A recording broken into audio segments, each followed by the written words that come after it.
Hello, everyone.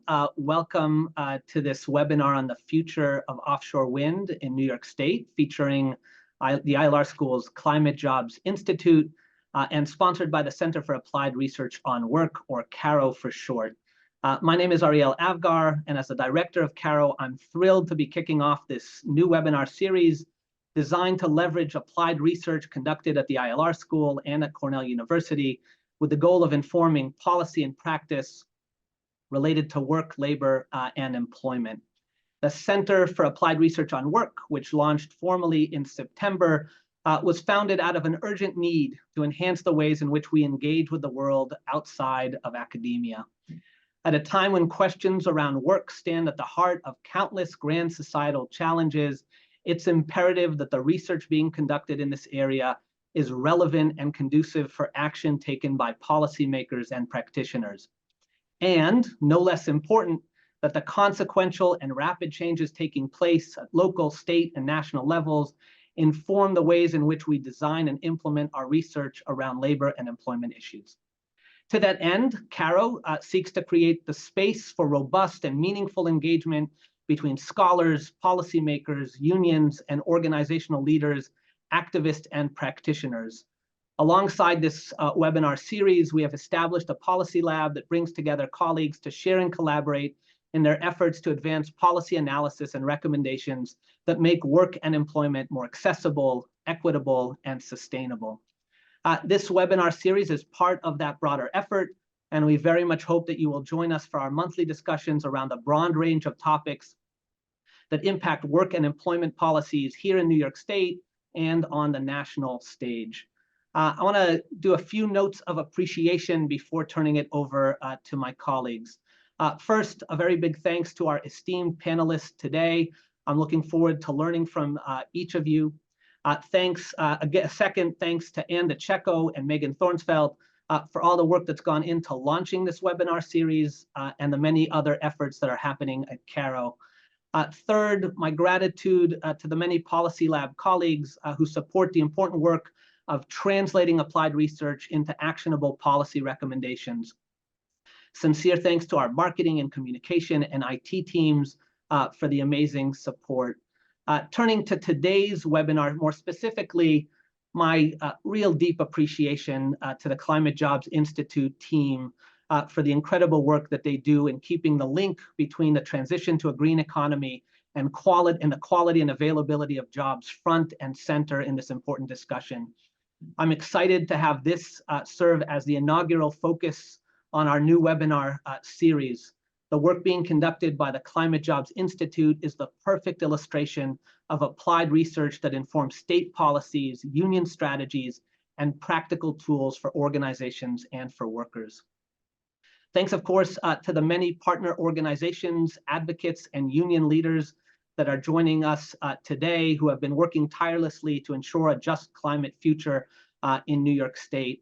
And special appreciation to the Climate Jobs National Resource Center for the longstanding partnership and collaboration with CJI. Finally, I'm grateful to be able to acknowledge the critical support that we receive from the New York State Legislature and to the policy makers and their teams that are joining us today. We would not be able to do the work that you will hear about during this webinar without this commitment to advancing New York State policies for a just transition based on research and efforts to build broad and diverse coalitions. I'm going to turn it over to my colleague, Lara Skinner, who is the Executive Director of the Climate Jobs Institute. Lara has been on the cutting edge of this work for a very long time. The Climate Jobs Institute is the product of her vision and leadership and deep belief in the power inherent to the combination of research and action. Lara, thanks for leading us in today's discussion, and much, much more importantly, for all the work that you do. And with that, I'm going to turn it over to you. Great. Thank you so much, Dean Avgar, and thank you so much for everyone who's joining this webinar and for all of our wonderful panelists that I'm going to introduce momentarily and you all are going to hear from today. And a big thanks to the Center for Applied Research on Work for launching this new and important webinar series so we can take on important conversations like this one on offshore wind today. So good afternoon, everyone. Welcome. If you're in the Northeast, I hope you're staying safe in the snowstorm and hopefully able to enjoy this sort of beautiful blanket of white snow that's out there. I'm looking out my window and it looks pretty gorgeous. As Ariel said, my name's Lara Skinner. I'm the Executive Director of the Climate Jobs Institute at Cornell's ILR School. We were established in January 2023. We've been doing work in this area for over a dozen years, but we were formally launched as a Climate Jobs Institute in January of 2023 with the mission to guide New York State's transition to a strong and equitable clean energy economy that tackles climate change, that creates high-quality union jobs, that confronts race and gender inequality, and builds a diverse, inclusive, and equitable clean energy workforce. So on behalf of the Climate Jobs Institute and CARO, I want to welcome you to today's webinar and thank you for joining us on this snow day. Today's discussion, as you all know and can see here on the screen, is on the future of offshore wind in New York State. What will it take to build a large, vibrant, and equitable clean energy workforce?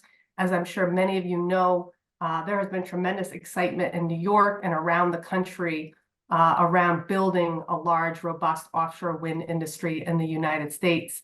More recently, however, the industry has been facing some headwinds that have raised concern about the future of offshore wind and the role that it's going to play in meeting the state's important climate, jobs, and equity goals. And so we're going to dig into these issues today, and we're lucky, as I said, to have four excellent experts and panelists on the industry, from the industry, and who know the industry well to help guide this conversation. So we have Fred Zelkman, Director of the New York Offshore Wind Alliance. We have George Sassine, the Vice President of Large Scale Renewables at the New York State Energy Research and Development Authority, also known as NYSERDA. And then we have two board members of Cornell ILR's Climate Jobs Institute. We have Julie Tai, President of the New York League of Conservation Voters, and Vincent Alvarez, the president of the New York City Central Labor Council, and a founding and current board member of the union-led Climate Jobs New York organization. So I've got a few slides that will help set the stage for our discussion that I'm going to go through. And then we're going to move into a couple of rounds of questions for our panelists. And then I'm going to turn it over to my colleague, Garfield Julian, to present questions from the audience to the panelists. So if you're logged onto this webinar, please put questions in the chat. We're going to be going through all of those questions and then in the Q&A session, bringing those to our panelists for discussion. So again, thanks everyone for joining. Great. So I think to start this conversation, I just want to say that it's important to acknowledge that under the Climate Leadership and Community Protection Act, the CLCPA, New York has very ambitious goals to address climate change and reduce emissions. And to reach these goals will require a major scaling of renewable energy. And in addition to solar and other zero carbon sources of power, offshore wind will be an important part of how New York generates enough renewable energy to meet its future energy demand. And it's also important to note that meeting these climate and energy goals presents a major opportunity for New York State to build a whole new industry that creates high quality jobs in New York State, especially for frontline communities that have been hit hardest by climate change and historic inequities. So there's a major challenge in meeting the ambitious climate, jobs, and equity goals that the state has set out, but also a major opportunity as we build this new industry and build out a more fair and just economy as we tackle climate change. Next slide. For those of you who are new to offshore wind, this is a basic graphic of the main components of offshore wind. You have if you look on the sort of left side of the diagram, you have a foundation fixed to the seabed, although floating technology will be used in deeper waters and potentially in New York down the line. You've got the transition piece from the foundation to the tower. And then you've got the power producer at the top, the nacelle, and then you've got the hub for the blades that turn the wind and generate the power. The size of offshore wind turbines have grown dramatically in the last several years, and many of the new turbines being installed are 12 to 15 megawatt turbines, but will likely go to 20 megawatts soon. And as you can see from this graphic, one spin of a turbine can power an average household for more than 2 days.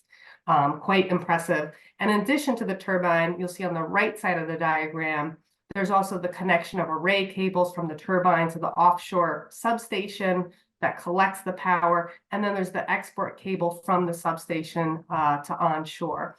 And as you can imagine, it's a massive undertaking to install offshore wind turbines. These are essentially power plants on a stick in the ocean that we're trying to build.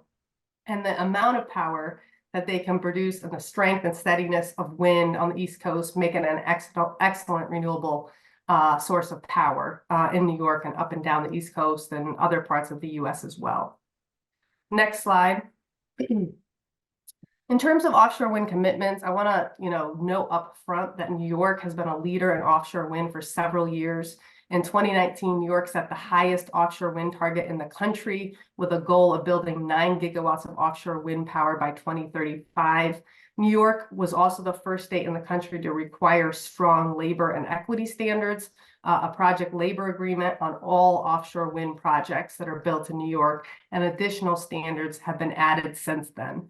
At the federal level, the Biden administration has set a national goal of building 30 gigawatts of offshore wind by 2030.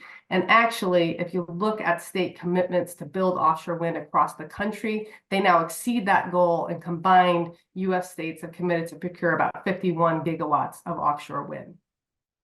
Next slide. And this is a map that shows you the projects that were selected in New York State's 2018, 2020, and 2022 bids. So the solid blue and striped blue areas show where the projects would be located. The orange squares show the proposed points of interconnection to the transmission grid, and the yellow circles show the proposed port facilities. So you can see an array of offshore wind activities that will happen in different parts of New York. It's important to note that Ørsted and Equinor tried to renegotiate their offtake agreements for Sunrise Wind and Empire Wind 1 and 2. You see those on the map because of increasing cost to build the projects, and we'll talk more about that. And those renegotiations were not approved by the PSC, however. Next slide. As we envision building a successful offshore wind industry in New York State, it's important to remember that 85% of the jobs in the offshore wind industry are in the manufacturing supply chain. So in activities manufacturing and assembling offshore wind turbines. That means if New York State is going to see significant job creation from the industry, it will require ensuring that offshore wind turbines and component parts are manufactured and assembled in New York State. And this also requires ports that can accommodate various assembly and manufacturing activities for these extremely large turbines. New York currently has commitments for offshore wind manufacturing activities at 2 ports up the Hudson River, on Long Island, and Brooklyn and Staten Island. And we're also seeing a number of other East Coast states invest and secure commitments for port and manufacturing activities. Next slide. Obviously, as the Climate Jobs Institute is a close partner to the labor movement here in New York, we're very interested in job quality, job creation from the industry, and it's exciting to see what's possible. Nationally, NREL projects that the offshore wind industry could create up to 58,000 full-time jobs.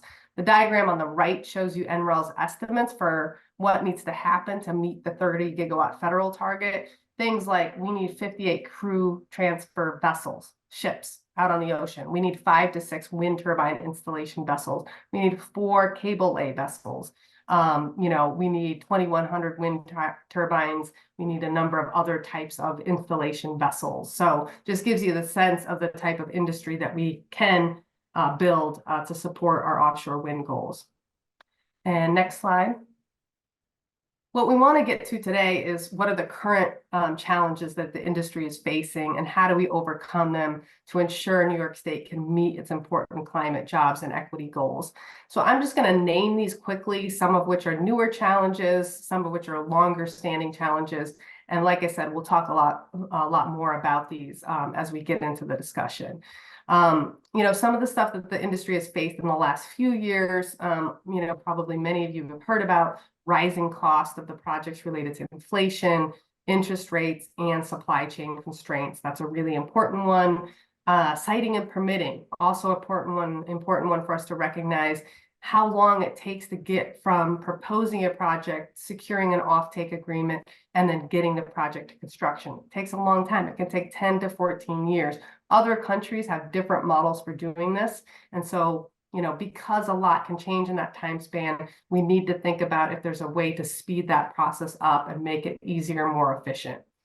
Generating effective transmission solutions, also really important. Currently, developers essentially have to figure out how to get their power to the grid, and it's hard to build transmission infrastructure project by project and state by state. And most estimates for bringing renewable energy online in general are that we need to expand our transmission infrastructure by 2 to 3 times what it currently is.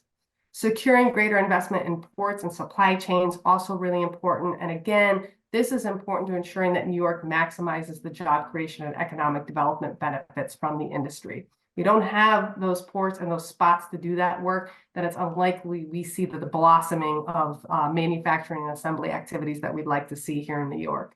And then finally, obviously, we need to ensure that the jobs that we're creating are high quality, hopefully union jobs, right? We need to make sure that they're equitable. We need to make sure that the job quality is good. We want to make sure that there are expanded, successful pathways from frontline communities of color that have been most impacted by climate change and historic inequities into high quality careers in this industry. And we'll talk more about that as well. Next slide.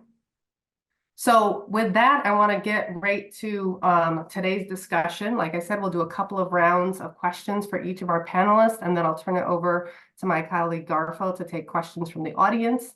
And so again, we have Fred Zelkman here, Director of the New York Offshore Wind Alliance. Thank you, Fred, so much for joining us. Exciting to hear how the industry is thinking about all of these questions and issues. We have Vinny Alvarez, the President of the New York City Central Labor Council. Again, a member of the Climate Jobs Institute board and a founding member of Climate Jobs New York, the union-led climate focused organization here in New York State. We have Julie Tai, also a member of the Climate Jobs Institute board, president of the New York League of Conservation Voters. Thank you so much, Julie, for being here. And then we have George Hassin, the vice president of large-scale renewables at NYSERDA. So really excited to be able to convene this discussion. We see this as one of our sort of core missions, right? That we are convening conversations between labor, between the environmental movement, industry, and government partners to really think about how do we meet our important climate jobs and equity goals and advance this industry in the way that we'd like to see happen.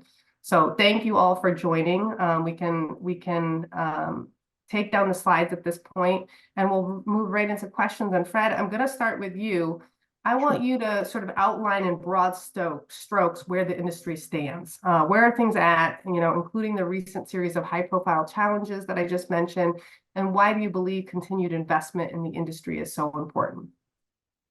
Sure, Laura, and thanks for inviting me to this important discussion today. So I won't sugarcoat it. 2023 was certainly a challenging year for the industry. You noted it in your opening remarks. You know, a number of high-profile cancellations of projects up and down the Eastern Seaboard.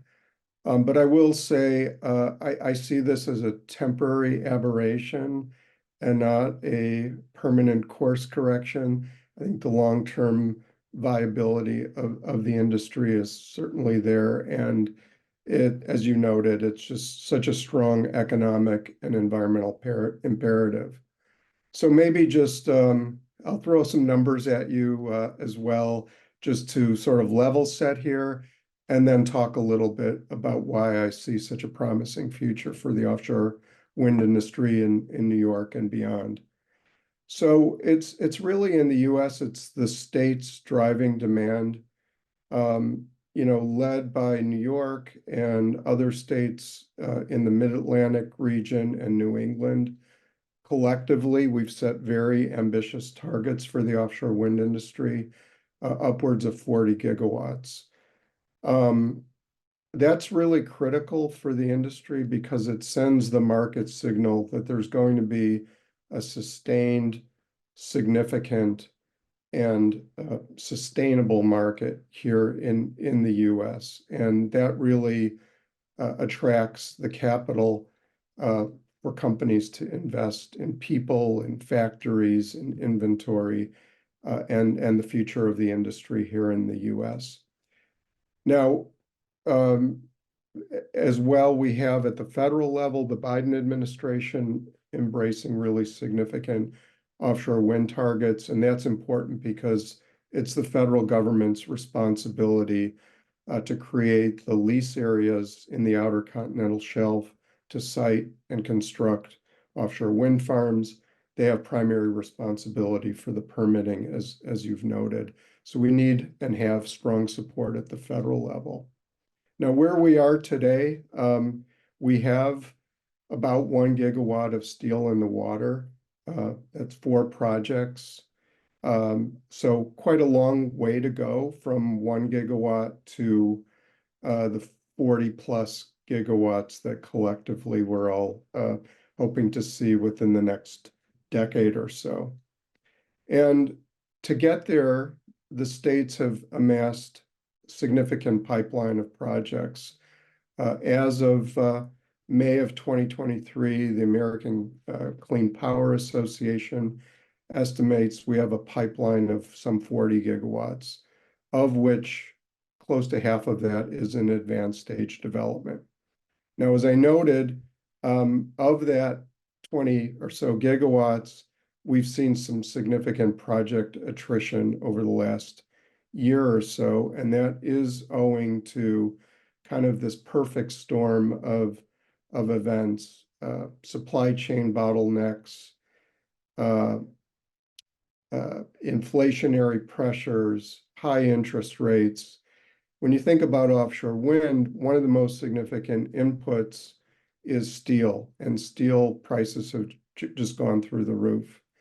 So when these projects initially bid into the state procurements, they didn't anticipate these historically high levels of inflation and interest rates. And so, that has really rendered a number of these projects uneconomic. And so we have seen termination, as I say, in virtually every state. Now, how did the states respond? I will say, rather than throwing in the towel on offshore wind, the states have really doubled down, and beginning with New York State, just a rededication, recommitment to the future of offshore wind in the US. And we've seen expedited solicitations in New York and New Jersey. We've seen procurements of significant scope and scale. And we have future procurements in New England. We have an ongoing procurement of collectively 6 gigawatts. So that all provides an opportunity for the industry to reboot and get back on track towards our collective goals. Now, why are we doing this? I think we're doing this because we have to. The economic and environmental imperative is just so compelling. In New York, for example, the Climate Action Council studied, how do we get to our CLCPA targets of a decarbonized grid by 2040? And simply put, we can't get there without offshore wind. Offshore wind accounts for fully a third of the generation necessary to meet our CLCPA targets. And that's simply owing to the size and scale and ability of offshore wind to deliver clean generation directly into the New York City and Long Island grid. The economic imperative is equally strong. There was an interesting study conducted by the SIOW, Strategic Initiative on Offshore Wind. And basically, we're looking at over $100 billion of investment in the United States to meet our collective offshore wind targets. Now, those dollars can be spent in Europe, they can be spent in Massachusetts or Virginia, but the states have been very strategic and leveraging economic development activity through their state procurement activities to ensure that those dollars are onshored and that we're domesticating our supply chain. And of course, as you've alluded to, with those construction activities, operation and maintenance activities, come high-paying, high-quality jobs. So again, the economic imperative, the environmental imperative are just so strong that we really have no choice but to continue investing in this industry. Thanks, Fred. That was a really helpful overview, really helpful to hear kind of the industry perspective on it. And one of the things that I have been thinking about is, I think we can get kind of focused on what's happening here in New York, what's happening in the US. And it's important to also think about what's happening with the offshore wind industry globally, which is, I would say it's like charging forward, and we have almost 60 gigawatts of offshore wind installed around the world. We had 8 gigawatts deployed just in 2022. We have, China's pushing 30 gigawatts. The UK is pushing 15. Germany's pushing 9 gigawatts. There's 22 gigawatts currently under construction. So I do think it's important to keep in mind the industry is doing well and moving forward quickly in other parts of the world. And I think these are temporary headwinds that we're facing. And I agree. I think, New York has done a good job of responding swiftly to the current challenges and making sure that we move forward. And so with that, George, let's go to you as Vice President for Large Scale Renewables at NYSERDA in the state, thinking about these things. We want to focus specifically on New York. Where does the industry currently stand in New York, and how have state leaders responded to some of the recent issues facing offshore wind? Thank you for that, and good afternoon, everybody. I'm going to have to say, I don't think New York did a good job. New York did a phenomenal job in responding to what's going on. Frankly,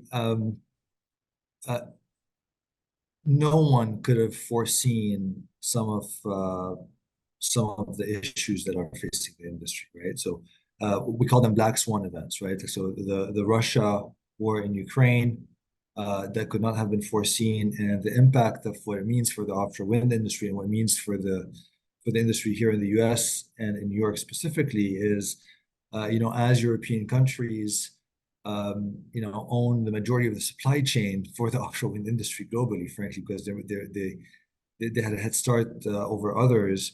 In response to the war between Russia and Ukraine, they've accelerated their energy independence initiatives, including advancing more aggressive and accelerated clean energy goals, including offshore wind.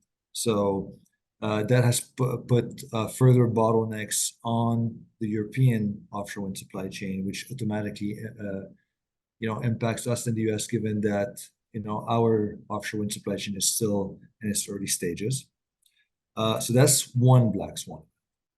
The second black swan event is COVID, which also was unforeseen and had ripple effects, across the globe. And having two back-to-back black swan events is a black swan event in of itself. So I think it's very rare to have these major global shocks back to back, and I think this is why we're seeing inflation, we're seeing these constraints, and all of us are suffering of inflation on a day-to-day basis. But inflation in the offshore wind industry is even more acute, right? So there are very specific raw materials, very specific equipment that goes into building offshore wind projects that have witnessed significantly higher inflationary rates than we're seeing on a day-to-day basis. So I'm just repeating a little bit what Fred said, but just laying the ground on how it was unforeseen, but the industry, the private sector, and the public sector, including us here at NYSERDA, I think we've responded and adapted and evolved to try to absorb the new realities and the new dynamics of the market. So what happened is all the offshore wind projects under contract with NYSERDA, which there are 4 of them, at least back in June, at 4.3 gigawatts. These projects, along with a large majority of the onshore renewables projects and our transmission projects, so that we're not talking only about the offshore wind industry, but that is a problem across the whole clean energy industry. It's a problem across the whole energy industry, not only the clean energy industry. And it's not a New York problem, it's a global problem. So what happened here is these 4 projects specifically for offshore wind did petition our Public Service Commission, asking for to adjust their contracts with NYSERDA to address, the new market dynamics that we're witnessing. The response of the Public Service Commission was that our climate goals are very important. They're what are driving a lot of our work here. But at the same time, we cannot go about achieving our climate goals at the sake of impacting the sanctity of our competitive process. We are following a competitive process to be able to get the best prices for New Yorkers and the best projects for New Yorkers. And so that process is sacred.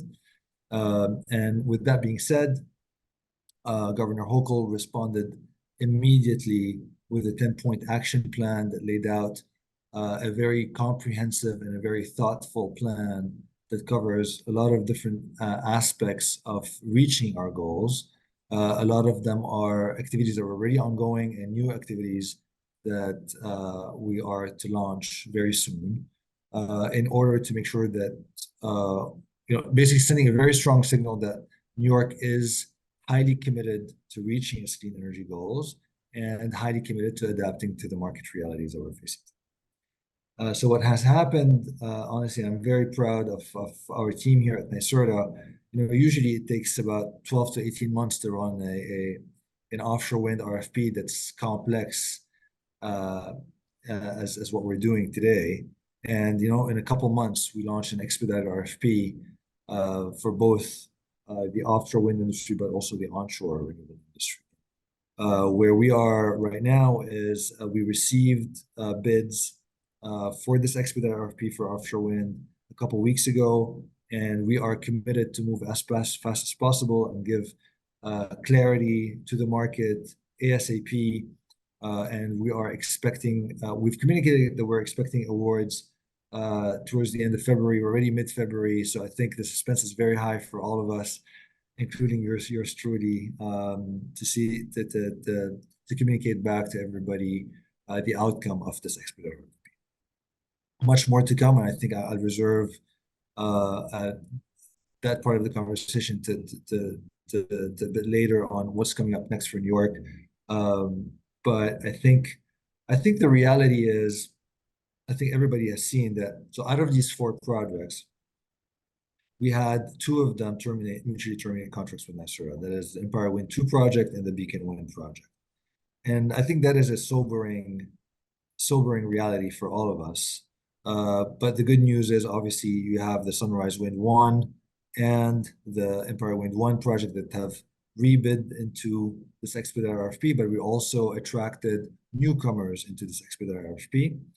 And I think it goes without saying, I think many of you here know that Governor Hochul, immediately after the Public Service Commission order, announced a historic 4 gigawatts of offshore wind that were awarded in one go, on top of another 2.4 gigawatts for onshore wind, and $300 million that the state are investing alongside GE to be able to build an offshore wind blade in the sub-facilities here in New York. So, a very major step to centralize and build critical components to the offshore wind industry here in New York State. So I'll pause here. Happy to pick up the conversation. That's great. That's really, really helpful, George. And I appreciate you sort of going into more detail in terms of, what are the current issues that the industry has been facing, and also how has the state responded, and just really appreciate, the clear signals that the state was able to send after the PSC decision to say we are committed to tackling climate change, to meeting our clean energy goals, and to building this offshore wind industry. So thank you for all your work, and to NYSERDA for all the work. Very exciting. Julie, I want to go to you next and really sort of build on Fred's comments, and talk about offshore wind and the broader crises that we face of both climate change and inequality. Can you tell us, more about what are New York's decarbonization goals? What are the community and equity standards that currently exist related to the work? And how does offshore wind fit into the state's broader efforts to address these two crises? Thanks, Lara. And it's always a good reminder to listen to everybody about all that's happening in the offshore wind space, even though I talk about this a lot more than the average person in New York probably does. New York, as you point out, has had some really ambitious goals, right? In 2019, we set forth this law that requires us to get our entire energy to be zero emissions by 2040.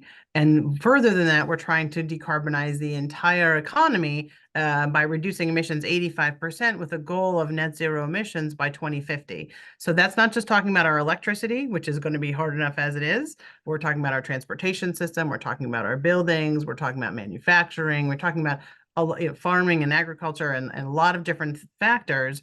So really the foundation of all of that is having a clean electric grid. Right now, the upstate grid is actually pretty clean. There's not a lot of emissions. It's about 90% emissions free. And the downstate grid, in particular, New York City, Long Island, the lower Hudson Valley, is the exact opposite. It's about 90% based on fossil fuels. And far too often, those fossil fuel power plants are located in or adjacent to disadvantaged communities that are really overburdened by pollution. So the beauty of offshore wind is that it's much closer to those load centers that have these really high levels of fossil fuel reliance in a way that the upstate grid does not. So this is really a key factor in how we're going to be able to move out and shut down these dirty fossil fuel plants by having them much closer to the load center. So as you pointed out in your opening remarks, right, the state right now has already committed in statute to having 9 gigawatts of offshore wind by 2035. We did have 8.3 gigawatts under contract. We lost about 2 gigawatts of that when they withdrew their projects. But we are hopeful that in this new process, we'll see what happens and where we land by the end of hopefully February, George, so that we can keep moving forward and get those projects rolling. Especially we have these new projects, 2 projects that are pretty far along.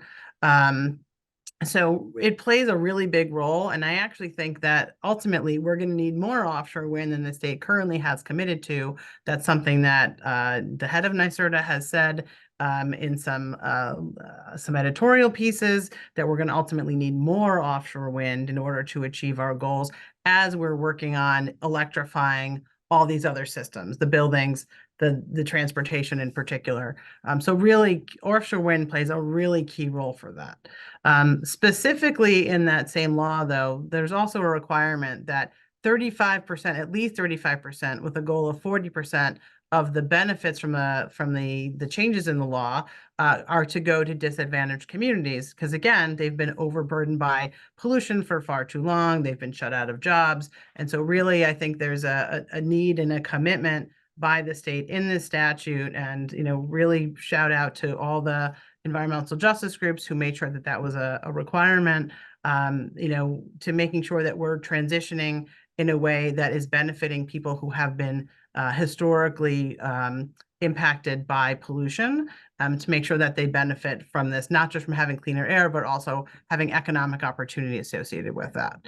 I think another component that the state has, and they've gone through their planning process, not just for energy, but for the entire plan, is making sure that workers have a voice, that there's a plan for a just transition, which I know Vinny's going to talk about more, and also for environmental justice. So there have been, parallel discussions happening to make sure that there's a lot of input into what the state is doing and how to advance on that. Certainly, we've seen already some commitments in communities to help with, investing in offshore wind opportunities that I think is really important and exciting. We're going to see more of that as we move forward, especially, the initial projects were a little more Long Island focused, given that the wind turbines themselves are focused on Long Island. Now we're seeing more of the projects are coming into New York City, which will have a more direct benefit, and hopefully will enable, again, the shutting down of these dirty, polluting power plants, including one that's going to go directly to displace a fossil fuel power plant in what's called Asthma Alley in Queens. So it's really exciting to see some of these projects moving forward to help us, because really the first and foremost problem we have here is a public health problem that not everyone equally has been subjected to. So it's really exciting to see the potential to reduce air pollution so significantly as we transition to this clean energy economy. And I will definitely be pushing this year for increasing the state's goals on offshore wind, because we think that ultimately we're going to need about 20 gigawatts of offshore wind by the time we get to 2050. That's great. That's really helpful, Julia. We actually have been doing some modeling on our team as well. And we were thinking 24 gigawatts because we want to make sure that there's enough for some green hydrogen production as well. So we can talk more about that. And I think it's really helpful to hear the bigger picture of where New York State is trying to get to, and how job quality and access is really embedded in New York State's efforts to address climate change. And I like to think that New York CLCPA really helped to guide the passage of the Inflation Reduction Act, and that intentionality around, both addressing climate change, job quality and access and equity all be sort of intertwined in how we do this work. And I think that's how we be successful in making sure that we really do take on climate change and inequality. So thanks for that. Vinny, I want to go to you next. You and I have been able to do this work together for a long time. We know how hard and historic this transition is, on the labor and employment side. A lot of unions in the state represent members in the power sector, in sectors that are connected to the energy industry and are energy intensive. And unions fought long and hard to make those good jobs with great wages and benefits and safe and good training to go along with it. And so this transition is scary, right? This is very concerning. Will the jobs on the other side of this transition be as good as the jobs that members currently have?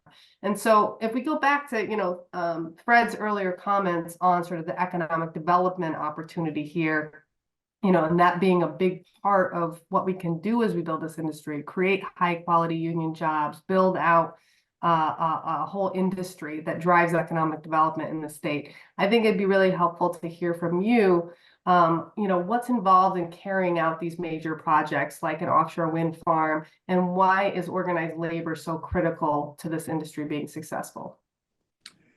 Well, thanks, Lara. I appreciate, working with you over the years and working with the with Cornell, the whole team at the Cornell Climate Jobs Institute, on getting this working and making sure that we get it right.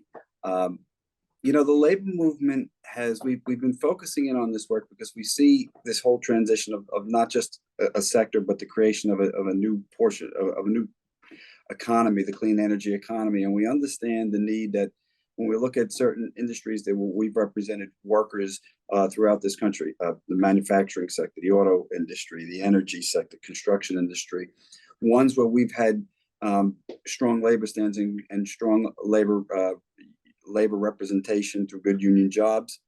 We've seen that those jobs really kind of bolster a middle class in America with higher wages and decent working conditions and strong benefits.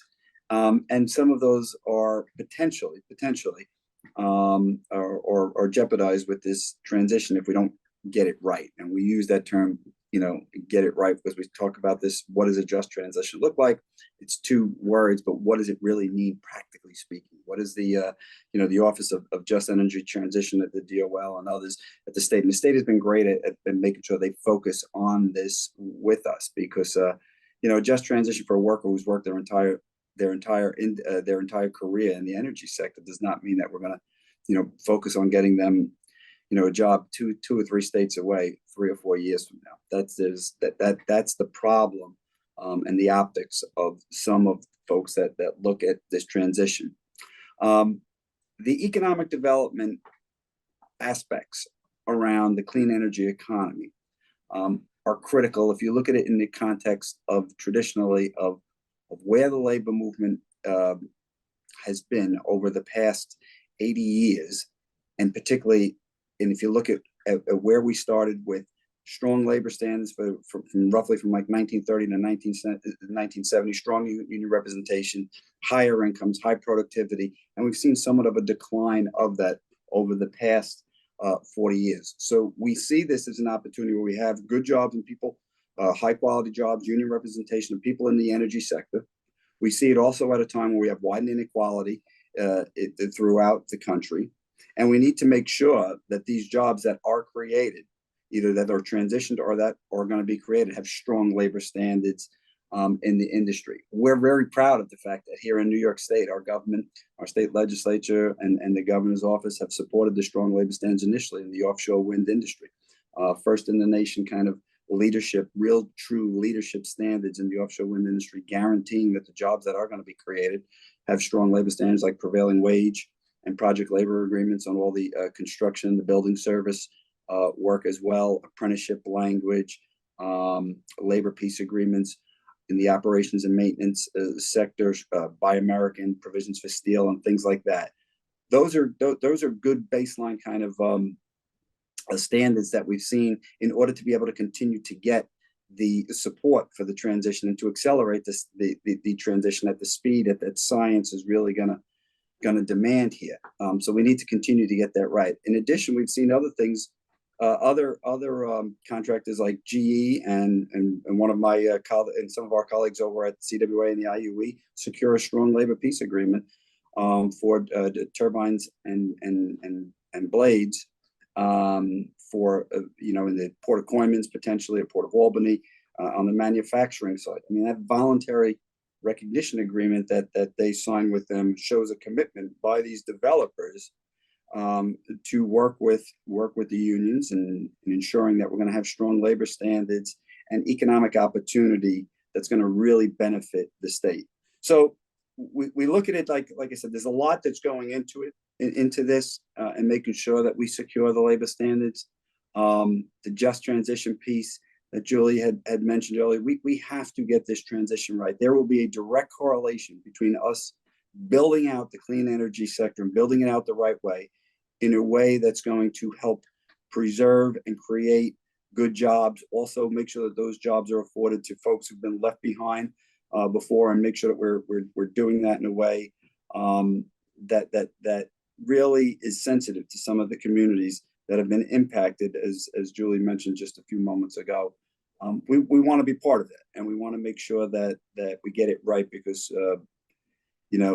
we have to focus on making sure that we build this out, and we build this out fast. And then there are other issues, of course, that we have to focus on too. We have those strong labor standards on the port infrastructure and other components of the manufacturing sector. You mentioned earlier, Lara, 85% of these jobs are going to be in the manufacturing sector. That's a key component. We've done a lot. We've had a lot of focus, and we've had some success in securing the labor standards initially in the offshore wind industry, but making sure that we address getting those strong labor standards as well in the manufacturing sector is going to require certainly us working together with our partners in state government and the industry.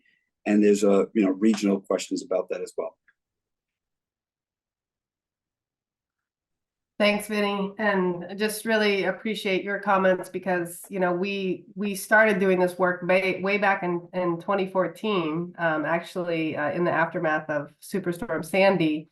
And our original framing was, it's not just one crisis, the crisis of climate change. It's two crises, right? It's the crisis of climate change and the crisis of inequality, and we really need to take on both of these crises at the same time.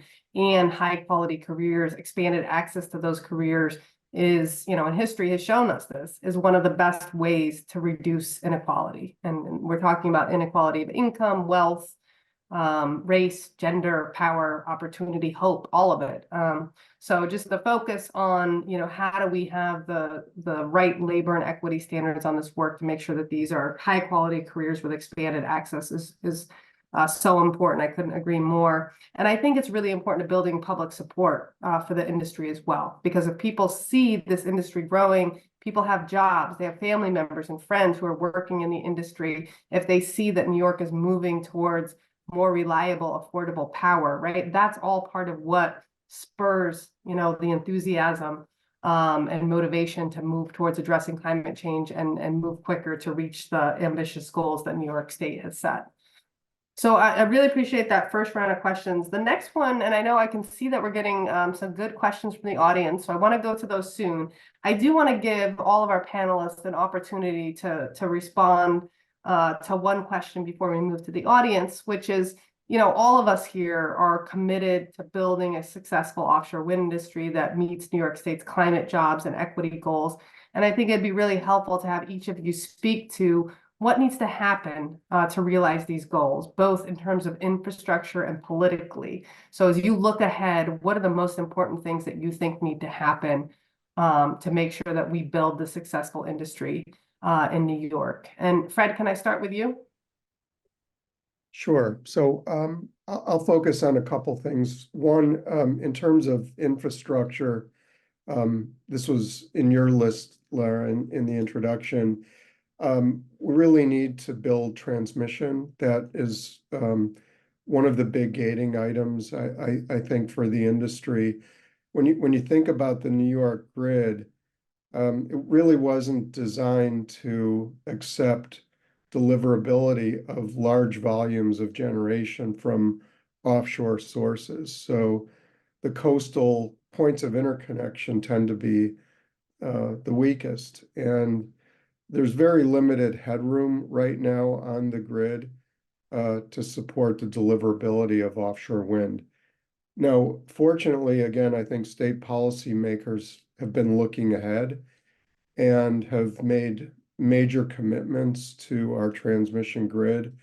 It's a process called the PPTN, which stands for Public Policy Transmission Needs. These are policy-driven needs to invest in our bulk power grid. And I'm told that, the Public Service Commission's recently announced PPTN for New York City, for New York Harbor, represents the biggest commitment to offshore wind transmission globally. Likely the price tag for this will come in upwards of $10 billion. And it's extremely complicated to site any major infrastructure in New York City, let alone something that's coming through heavily navigated New York Harbor. But the idea here is to create a backbone system that will allow New York to continue its progress towards the 9 gigawatt target and beyond. So the New York ISO is responsible for the solicitation. It seems that RFP will hit the street in early April. And the idea, again, is to have this infrastructure in place in time to support the offshore wind generation. Also, in terms of infrastructure, I'll highlight vessels is another key component. That has been a bit of a bottleneck in the industry. There's something called the Jones Act, which I won't get into here. Very arcane World War I era law that requires that all vessels in commerce in the US be US flagged, constructed, and crewed. And frankly, there's a dearth of these vessels. They're highly specialized. Each fit for purpose installation vessel is itself a $500 million upwards price tag. And so the industry is now starting to ramp up and build these vessels to support the US market. On politics, I would say, a couple things. One, expectations are very high for the industry. And quite frankly, I think we need to start delivering on those commitments. As one of my member developers like to say, it's time to show, not tell. And I think we need kind of a steady drumbeat of good news stories about the real jobs, the real supply chain investments that are being made. And those are occurring in advance of construction of the turbines out at sea. So we just need to publicize those good news stories. And lastly, I'll just echo Julie. I think as we look ahead, given the current New York procurement, we could well be very close to the 9 gigawatt by 2035 commitment. And we need to keep priming the pump. We need to extend and expand our commitment to offshore wind beyond 2035. Great, that's really helpful, Fred. Julie or Vinny or George want to come in next? Julie looks eager. I am. So nothing begets good news by like actually delivering, right? And I was super excited when South Fork Wind, New York's first offshore wind project, actually started powering New York, right? It's not fully complete yet, but it's this close. I had the opportunity, as did Fred and George and a bunch of other people, to go out and see the offshore wind project, and it was really, really cool to see it in person. And it's a reminder that we're actually coming to delivering the project, right? I like how Fred put it, show, not tell. It is definitely time to deliver. I think what's really most important is two things, right? One is leadership, right? We need political leadership in there. I think Governor Hochul, has been committed to offshore wind, even though it's been a little turbulent the last year. I think that it was demonstrated by the fact that, yes, they wanted to go through a competitive process rather than through, the PSC process. But she then came right back out and announced more projects and made sure that we were revisiting the situation that came up in the first place. I think that there will be times that it will be hard. There are going to be people who are naysayers who are out there. We cannot let them overcome the amount of support that's out there. My experience as a regulator is that far more people come out to oppose things than to come out to support things.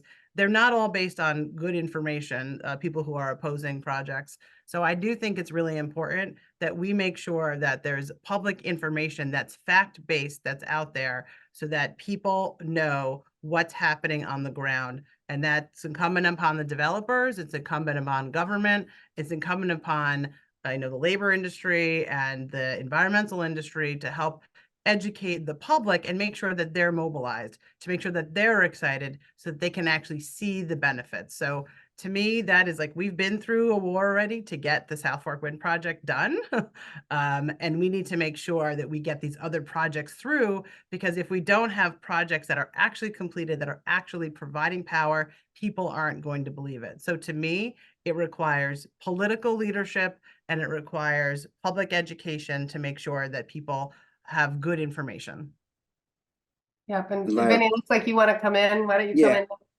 Yeah, I'll just piggyback off of what Julie said by just saying sometimes it's just traditional old-fashioned organizing too, because it is like political, but it's public support that we're talking about. And we know even like our members, we've worked closely with your team at Cornell and the Climate Jobs New York team on Long Island to get out there, talk to our members, and inform them about what, number one, just educating them about the whole transition, because it's very complex and misunderstood for reasonable reasons for so many people out there. So talking to them, educating them about the industry, about what's happening, about about all the different bids that are out there, what they mean, what's going to go up, when it's going to go up, the impact that it's going to have on their communities, the desire for the state to work with us to create good jobs for communities and deal with a whole host of different issues. So we've been very focused on the public outreach and education portion of that. The second thing I would just say as well is there's been a lot of talk around here, particularly in New York City, which is like the jurisdiction where I work, in mostly about whether or not there is sufficient port infrastructure, and do we have to make sure that we have enough port infrastructure to meet the capacity that we're talking about, because we're talking about significant build out and assembly of all of these turbines that we're talking, and are we going to have it in the right sequencing of time, in a way that's going to maintain us, that's going to allow us to be competitive with neighboring states who are building out their port infrastructure as well.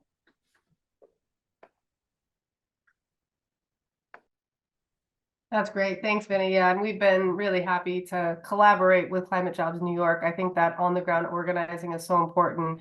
And our training and education team has been able to develop and help deliver trainings to many union members and other partners in Long Island to talk about, what is the climate crisis? What does it have to do with people on the ground and in these communities and in unions, and what role does offshore wind play moving forward? So really excited to continue that work, which I agree is so important.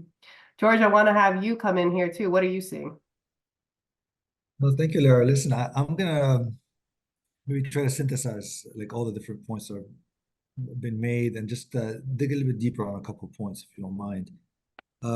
Again, I think where we are right now in the industry, it's a nascent industry, right? And where we are, like Judy and Fred and Vinny said, like we need to get stuff built. That's where we are. And in order to get stuff built, it's not only having NYSERDA picking projects and companies and signing contracts with them.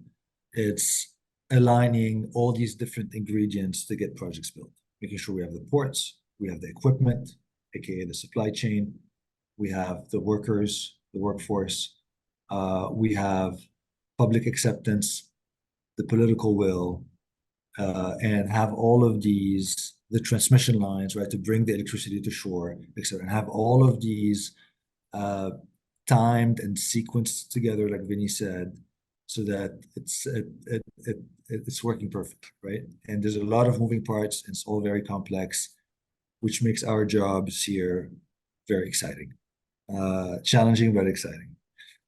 Now, just like a couple of things on the transmission piece, right? Again, I think in the US, transmission in general all over the world has been an asset that's been underinvested. And specifically when it comes to offshore wind, where you're building this type of infrastructure deep in the ocean, bringing it to shore, the impact it may or may not have on different ecosystems, it's very complex, right? And I think this is a piece that really deserves a lot of attention.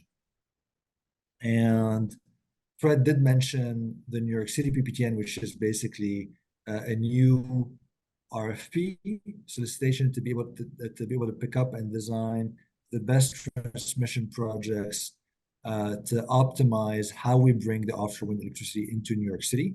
And this is particularly important because the geography of bringing cables into New York City is very complex and very constrained. There are areas that are very narrow that only a handful of cables come in, so we need to do it right. We cannot just build a cable and then regret it later. So we need to be able to design the system in a very thoughtful and proactive. So that piece Fred did talk about, but also over the summer there was something similar in Long Island, a similar exercise in Long Island that took 2 to 3 years to complete, and we awarded a project where the state is investing upwards of $4 billion that would basically build the transmission backbone infrastructure in Long Island and be able to export that offshore wind electricity to the rest of New York State. And I think this is a very major step that the state made on that front. But also, New York State is not an island, right? We have neighboring states. And what NYSERDA has been doing, we've been partnering with other state agencies in the state and working with the federal government, with the Department of Energy and neighboring states in collaborating into how do we build a joint transmission infrastructure across different states, making sure that every state is using the same standards so that we're all cohesive in our plans, but we're also maintaining our independence on how we move forward. So it's a very fine balance.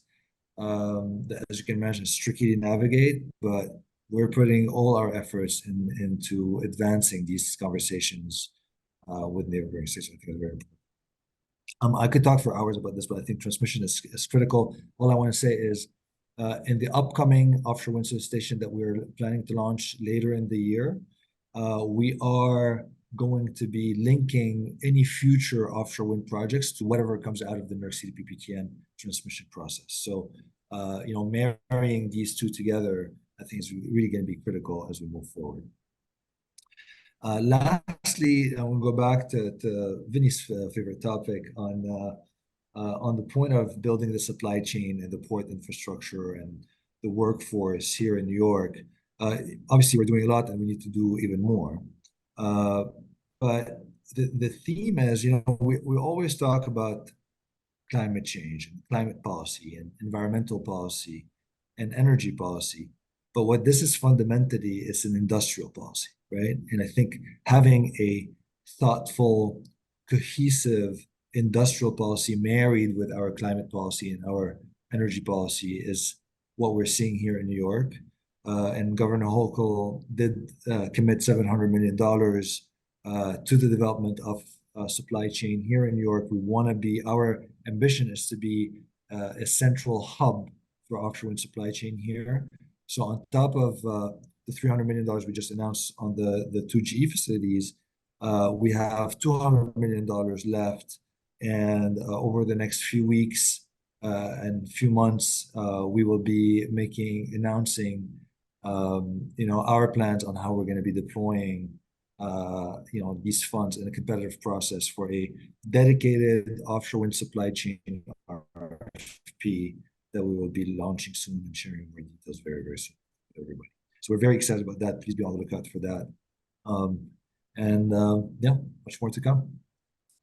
That's great. That's really helpful, George. I have one follow-up question for you, George, and maybe others want to weigh in on it as well before we go to the audience. I don't think anybody touched on sort of the competitive process and siting and permitting, and whether there are lessons learned in New York's experience thus far or from other parts of the world on how to improve this process. And, you know, some of you may know this better than I do, but I understand that the UK does this differently. They do much of the sort of siting and permitting of the project before they actually do the competitive solicitation. And so a lot of that front end work is done before the offtake agreement or the project is selected. And as we know, you know, what happened with the Ørsted and Equinor projects here in New York, it's, you know, you put in an initial proposal, then it's many years later that you're actually getting to construction. A lot can happen, like a pandemic, right? All these black swan events that you were mentioning, George. So just, you know, wondering if you all have thoughts about lessons learned or ways to improve the competitive process, siting and permitting to move this more quickly. And of course, this isn't just the offshore wind industry. We're seeing this all around the country as we try to build out a lot of large scale renewables, and how do we do it as quickly as possible to meet our climate goals? So I think that the NYSERDA, and you guys can speak to this more than I can, but NYSERDA has been evolving what goes in that, the RFP process, right? So that's evolved. Like if we had some of the characteristics that were in the New York 3 in New York 1, then we wouldn't necessarily have had these problems, because there was an inflation adjustment, because they recognize now, oh, hey, we awarded New York 1 projects in 2019, and like they're just getting to be permitted, not because they are dragging, but just because it takes a long process to go through a very robust environmental review process. You know, now is when those projects are coming to be like just about done with permitting and getting ready to move into the construction phase. So I think the NYSERDA itself has continued to evolve and learned from each round, right? You know, I think that's important. I think the federal government went from leadership that was dragging its feet and purposely not allowing things to move forward, to a government who took a whole of government approach in permitting. And I think that as we're getting more projects, I mean, you have to remember, like up until, you know, this year, literally in the last 6 months, we had 5 turbines spinning off of Rhode Island in the entire country for many, many years. Now we have, you know, South Fork got approved and it's in construction, and Vineyard is in construction in New England, and we have other projects that are going through permitting. So I think that the federal government as the lead agency is working and evolving to help reduce that time and simplify and make it more straightforward, which, because as George said very specifically, like this is a nascent industry. And so when you have that, the permitting is by nature going to continue to learn from itself and continue to streamline, because I do think that process is what's taking a very long time right now. And we want to make sure that it's done thoughtfully, right? We have to make sure we're protecting the habitat. We have to make sure we're protecting these important fisheries. The scallop fishery is a critical, important industry for the maritime industry. And there's a lot of other commercial fishing that needs to be protected. There's a lot of obviously concerned about what happens to the right whale and protecting these threatened and endangered species. And that can all be done thoughtfully. And that's going to, I think, become more straightforward and streamlined as the more projects we have, just by nature. That's my experience coming from a regulatory agency, right? Is that as you do it more, you get better and more efficient at it, because you can say these are the circumstances you can do X or Y, and that makes it sort of tighter and tighter because you're not reevaluating every single time. So, which is a slightly different question than what you're asking, but I do think it also gets at the timing of how we do things.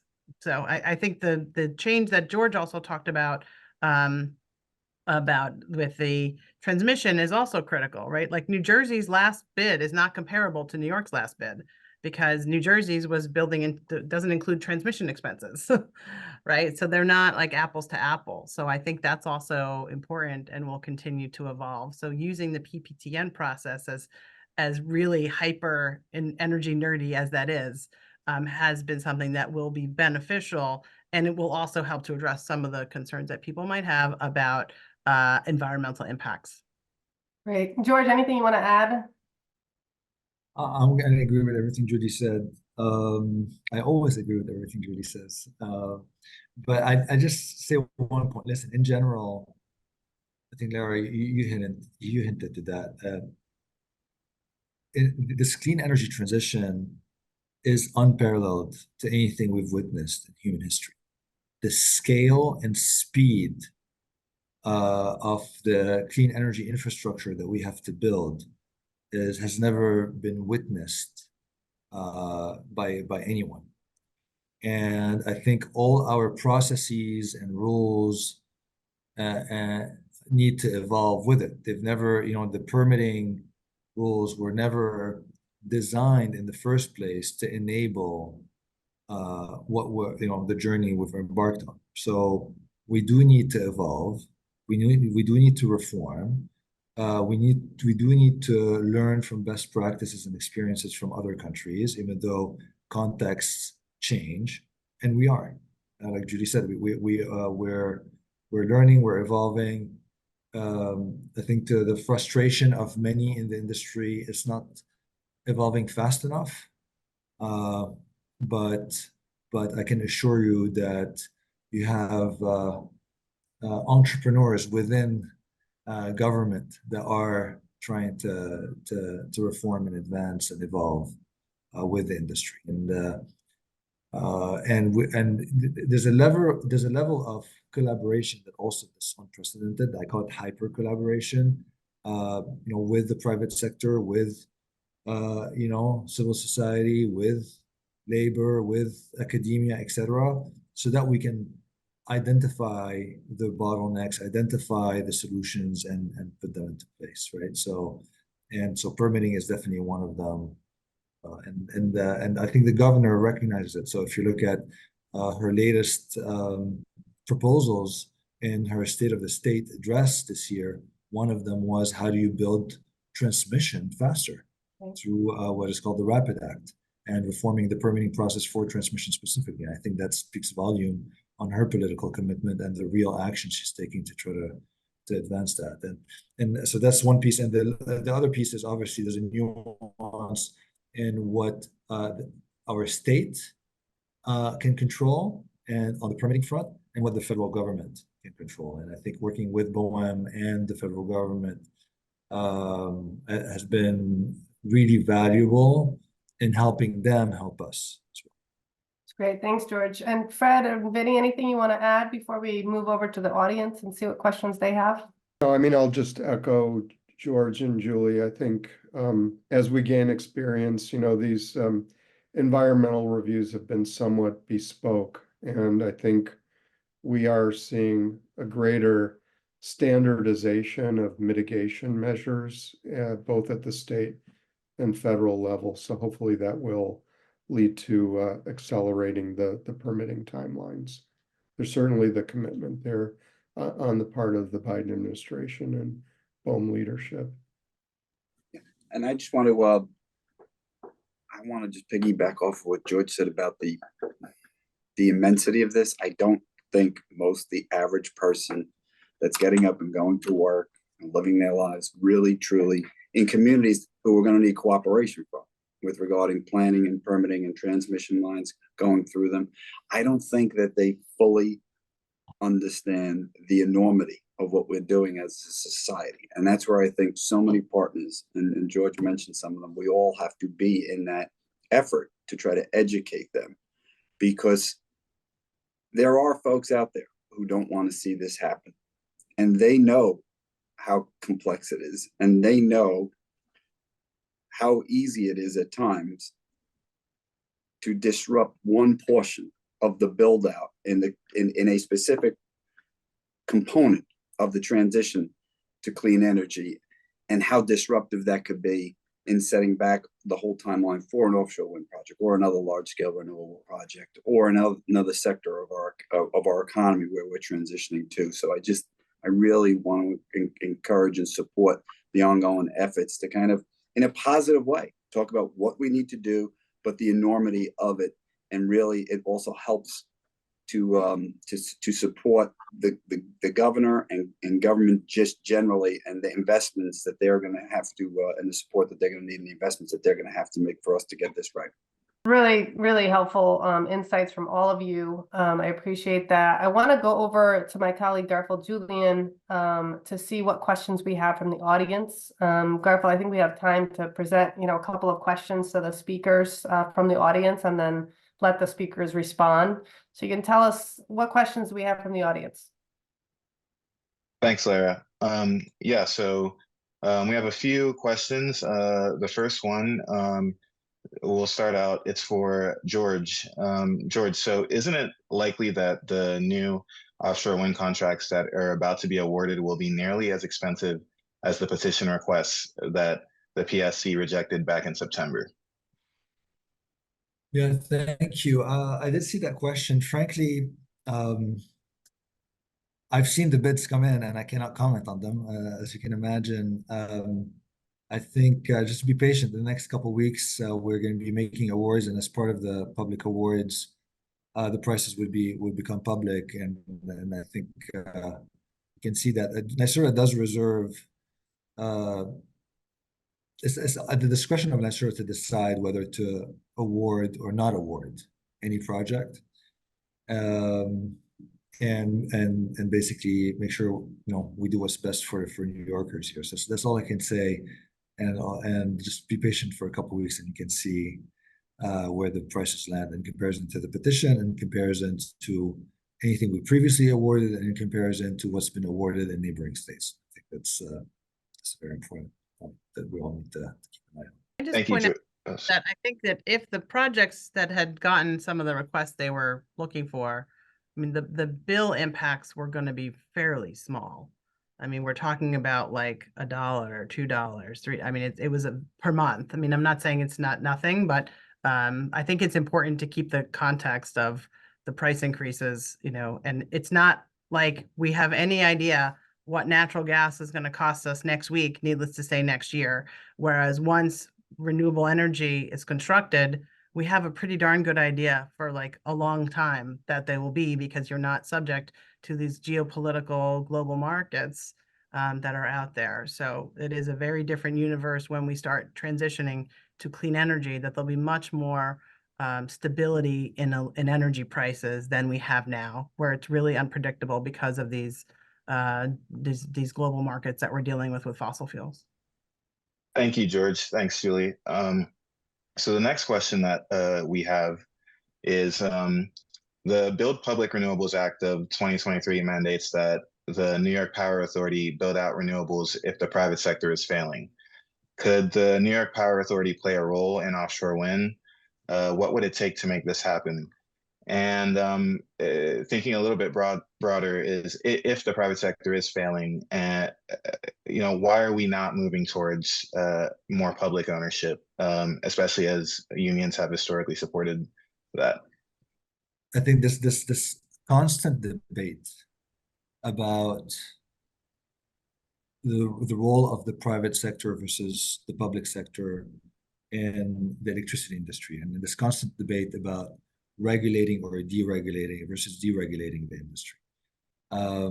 Like I said earlier, I think this is honestly the wrong debate to have. These goals are so immense that we don't have a choice but to hyper collaborate and leverage the strength of everybody, and everybody has a role to play in advancing these goals, both the public sector and the private sector. And so in finding a way to leverage everybody's capabilities and how they can contribute in supporting us to reach these goals, that's the question that we need to be asking ourselves. And I think with the extended responsibility that NYPA has received, as an example, a few months ago, NYPA is in the process of figuring out what complementary role it can play in the industry to support New York reaching its goals. And I think by 2025, they will be releasing a public document, that lays out the role that they intend.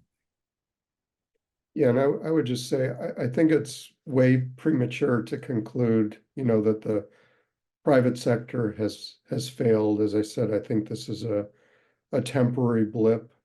As Laura's pointed out, it's been privately owned companies that have built out the offshore wind portfolio in Europe. And I think, the industry is well positioned here. There's certainly areas where I think NYPA has perhaps a competitive advantage. Historically, they've played a major role in the build out of the bulk transmission system, and that may be a place where they can be value additive. So I just think we need to be a little bit patient and see how these projects in the pipeline move forward. And I would just only add that, look, in all my conversations with our folks from organized labor here, I mean, yes, we've had some that have been supportive of it, and we've also had some that have not been supportive of it, and we have many that are more neutral to that. But where there is unanimity is in trying to do everything we can to collaborate in the construct and be successful as we can right now with the efforts with all of the parties, in state government, in industry, in the environmentalists, and all the parties that we're working with as well, to get it right under the current construct. So we've heard from both sides over the years, but that's not where the focus of the discussion is. So the last question is, what are the lessons that we can learn or the pitfalls to avoid in terms of what has and hasn't worked in bringing the public along on projects like South Fork that advocates should think about in terms of messaging, messengers, and kinds of tactics? All right, so I can start with this. First of all, it takes a village, right? South Fork, the WindWorks Long Island Coalition, which is now WindWorks New York, really came together, and it was a mix of civic and environmental and labor, very local groups, and statewide groups and federal groups who really worked together to try and make sure that good information was out there. Every project is going to have its uniqueness. In this case, we had literally the richest possible people who were opposing. Like, you could not have picked richer people in the world to be opposing the project for something that, by the way, right now, you can't even tell that it's there because it's a transmission line that's buried in their newly paved road, that they had zero disruption of being, not being able to access the beach. And I think what we learned from this is you have to stay the course, right? That you can't just get over the hump and feel like, okay, we got a downhill cruise now. You have to keep up, with educating people, engaging the public, in going to the meetings, in being present, right? I cannot tell you how grateful we were. Labor shows up at all the meetings to make sure that people know that there are supporters there. We in the environmental movement need to do the same thing, because otherwise you get the people who are against being way more visible than people who are for. Making sure that you're providing, again, good factual information. I know one of the questions that was asked out there was about whales. We did an event, because there's a disinformation campaign that's trying to connect whale deaths, which are up, with offshore wind industry, which is not accurate. There has been demonstrations that this is not the case, that is not the cause of the whale strandings. One is like they're following the buffet, so they're getting closer into shore, which puts them in the shipping channels. Like shipping is at an all-time high coming into the New York harbor. That's what's causing it. Is ship strikes are causing this, but from shipping, not from that. So pushing back on disinformation is really important, and having credible messengers do that. Some of those credible messengers are people in the healthcare industry. People really care about the fact that there's going to be reduced air pollution as a result of this. Nurses are the number one messenger. Everyone trusts their nurses more so than doctors. Scientists, not necessarily even climate scientists, just scientists are trusted messengers as far as that goes. I mean, that we know for sure. And really, I think we need to demonstrate like the reality of jobs, because people still are skeptical about it. And that's partially because it's new. So I think that there's a lot of opportunities to show the jobs that are out there with the people who have the jobs now. And I think that's something that we're working with labor on to try and help educate more people about what's out there. But those are some of the things that I've learned in going through the trenches to get the South Fork project done, and now working on Sunrise, and having worked on Empire 1 and 2 and Beacon, and really like making sure that we're engaging and we're educating and we're holding the developers to account, that they need to also engage early and often with the community, right? And not just with the elected officials, but with actual people in the community. That's great. Thanks, Julie. And I'm being mindful of the time here. We've got 1 minute left in the webinar. Fred, Vinny, George, anything you want to add to that last question very briefly? I would just say that we have to make sure that the workers that are going to be impacted, we have to make sure that they're being made whole if they're transitioning, or if they're transitioning in some cases, bridging them to retirement, whatever the case is. That's going to be so critically important, because we know how important is a job is, and employment is, and a decent job, a good job. And some of these union jobs are careers. They're not just jobs; these have been careers for people. We have to make sure that that's really, really critically important. There was a question about labor movement support early on. It maybe wasn't as the support was not as broad as it might have as it is today. Certainly 10 years ago, but the guarantees that we're putting in, that these jobs are going to be decent jobs, and governments that can help ensure that, and private sector industry that can help do their part in it as well. I mean, I think that was going to go a long way. Great. Well, we're at time. I want to say a big thanks to the panelists. This was a really excellent, informative, generative conversation.